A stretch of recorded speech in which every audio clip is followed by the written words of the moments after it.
नमस्कार, खबरों की खबर में आप सभी का स्वागत है। आपके साथ मैं हूं खुशबू। ममता बनर्जी बंगाल को अपनी बपौती समझती हैं। जी हां, उनकी समझ सिर्फ इतनी है कि वो बंगाल की बेटी हैं, इसलिए वो बिना मेहनत करे ही प्रदेश की सत्ता पर बार बार काबिज होती रहेंगी। बंगाल की राजनीति की एक कद्दावर नेता होते हुए भी वो इस चीज से जानकर अनजान बने रहना चाहती हैं कि बंगाल में रहने वाला हर शख्स बंगाल का बेटा या बेटी ही है। बंगाल में रहने वाला हर शख्स ये जानता है कि राज्य में ममता बनर्जी ने काम के नाम पर कुछ नहीं किया है तो बस बड़ी बड़ी बातें। हाँ, एक चीज के लिए ममता ने पुरजोर प्रयास किया कि अपने भतीजे अभिषेक बनर्जी को अमीर कैसे बनाया जाए, और इसी का नतीजा है कि अभिषेक बनर्जी जिस बंगले में रह रहे हैं वो 100 करोड़ का है। एक तरफ बंगाल में गरीबी का ये आलम है कि वहां के लोग दर बदर की ठोकरें खाकर दिल्ली एनसीआर में काम तलाशते फिर रहे हैं, और दूसरी तरफ टीएमसी के नेता कट मनी और हफ्ता वसूली करके ऐशो आराम की जिंदगी बसर कर रहे हैं। उसके बावजूद ममता ये कहती हैं कि उन्होंने अपने प्रदेश में विकास किया है। हाल ही में 26 जनवरी की परेड में भी दीदी ने यही दिखाने की कोशिश की। साड़ी में लड़कियां साइकिल पर सवार होकर स्कूल जा रही हैं। शिक्षा के माध्यम से छात्रों का सशक्तिकरण सरकार कैसे कर रही है, इसी थीम पर गणतंत्र दिवस की परेड में पश्चिम बंगाल की झांकी बनाई गई थी। थीम का नाम दिया गया था सबुज साथी। बांग्ला में सबुज का मतलब होता है हरा रंग। ममता बनर्जी की पार्टी टीएमसी का रंग हरा ही है।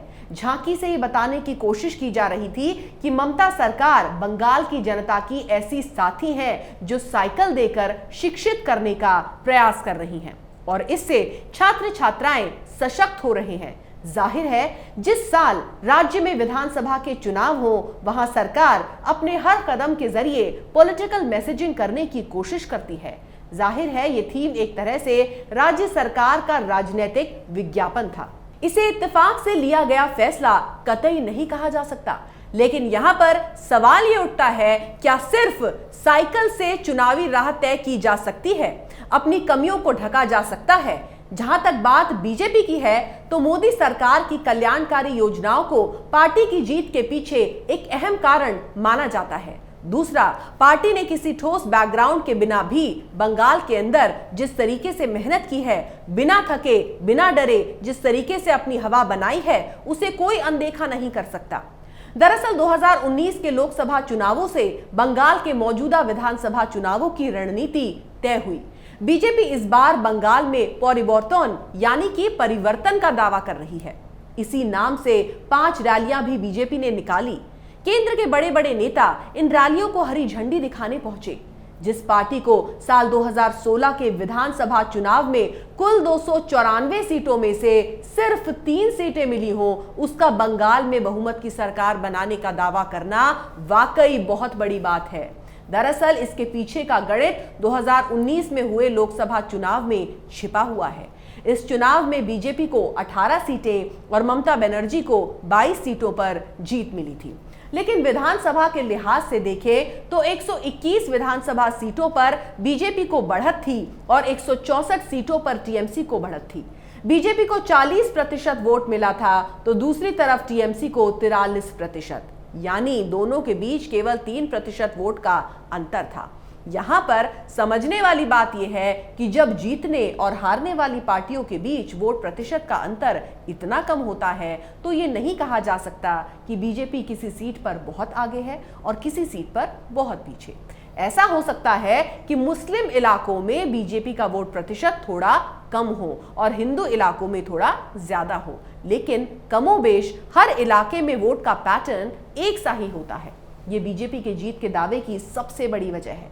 लेकिन यह भी सच है कि अमूमन पार्टी का वोट शेयर विधानसभा और लोकसभा चुनाव में बराबर नहीं रहता है।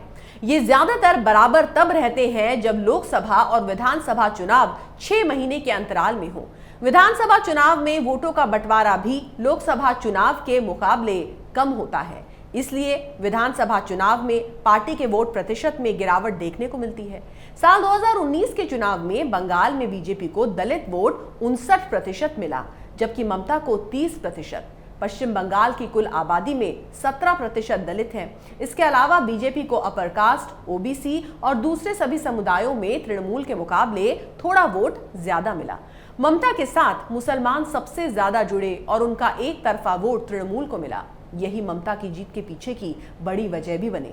पश्चिम बंगाल में 30% मुसलमान हैं, इसलिए बीजेपी बाकी बचे 70% वोटर्स पर दाव लगाए बैठी है। ये उनके जीत के दावे की दूसरी सबसे बड़ी वजह है। बचे हुए 70% वोटर एक तरफा वोट नहीं करते। इसमें आदिवासी, दलित, ओबीसी सब आते हैं। वोट करने के पीछे उनकी अपनी विचारधारा, दिक्कतें और वजह होती है।